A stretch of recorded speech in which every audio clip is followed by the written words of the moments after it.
I like sharing ideas. I like sharing ideas that are a bit controversial. I like where people have the idea of whatever they think SEO is or where they think what Google is doing, and I like to be able to present something that might shake that up a little bit. Please help me welcome Mr. Kyle Roof.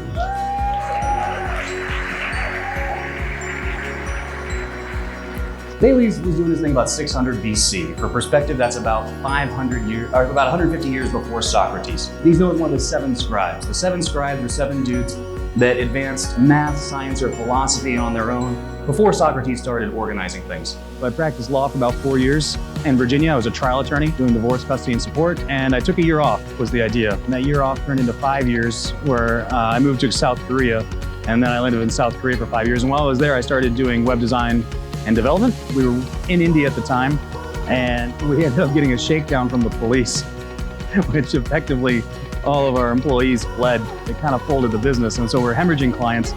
And my brother goes, well, I can take these 4 clients because he did web design development. I can take these 4. And we had just started doing SEO, and we had an SEO team when they were gone. And so that I could pay the rent next month, I had to learn SEO that day. And so that's what I did. If you study history, if you study math and science and philosophy throughout history, you can actually use this as a common trend. You will see that people take a very simple idea and they apply it in a profound way. Socrates says, I don't know what I don't know, and that's quite simple. Of course you don't. But he said, I can learn by asking questions, and I can also teach by asking questions. And he applies that, and it turns into the Socratic method. Fast forward about another 100 years, and you're sitting at a conference in Chiang Mai with a guy named Kyle Roof who says, Google's algorithm is an algorithm. The big thing is the secret to SEO is hiding in plain sight. Google is showing you the sites that it likes. And it likes those sites for really one of 3 reasons. The site's on page, it's off page, or a combination of the 2. Once you realize that Google is actually showing you those sites, you realize that you can make a roadmap to rank your own site from what Google is rewarding. And it comes down to counting. It comes down to counting and a little math where you count how many times Google likes certain things in certain areas, how many external things they like, and then you can create a roadmap out of that that will help you rank better. When you start to understand that method and you can apply that principle, you can pretty much rank for any keyword. A lot of people said, you can't do it the same way today. You can't take the exact same site and put it up and do it in the exact same way because there's all the updates in 2018, all the medic updates, all the updates in 2019. You simply can't do it again today. Ladies and gentlemen, I give you rhinoplasty Chiang Mai.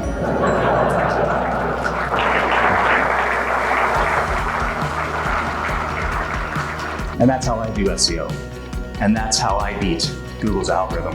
And if it's math, we can observe it. That's Aristotle. We can test it. That's Marconi. It's rational. That's Descartes. We can make theories about it. That's Newton. We can predict what will happen. That's Haley. It doesn't have to be opinion. That's Plato. We can learn by asking it questions. That's Socrates. We don't need the SEO mystics. That's Thales. Google is the most powerful thing that's ever happened. It's truly phenomenal, and at times it's overwhelming. How can we do anything with this algorithm? How can we optimize? How can we rank better? But what's really encouraging is that Google's already been defeated by guys that lived hundreds to thousands of years before Google ever existed, with the idea of taking a simple concept and applying it.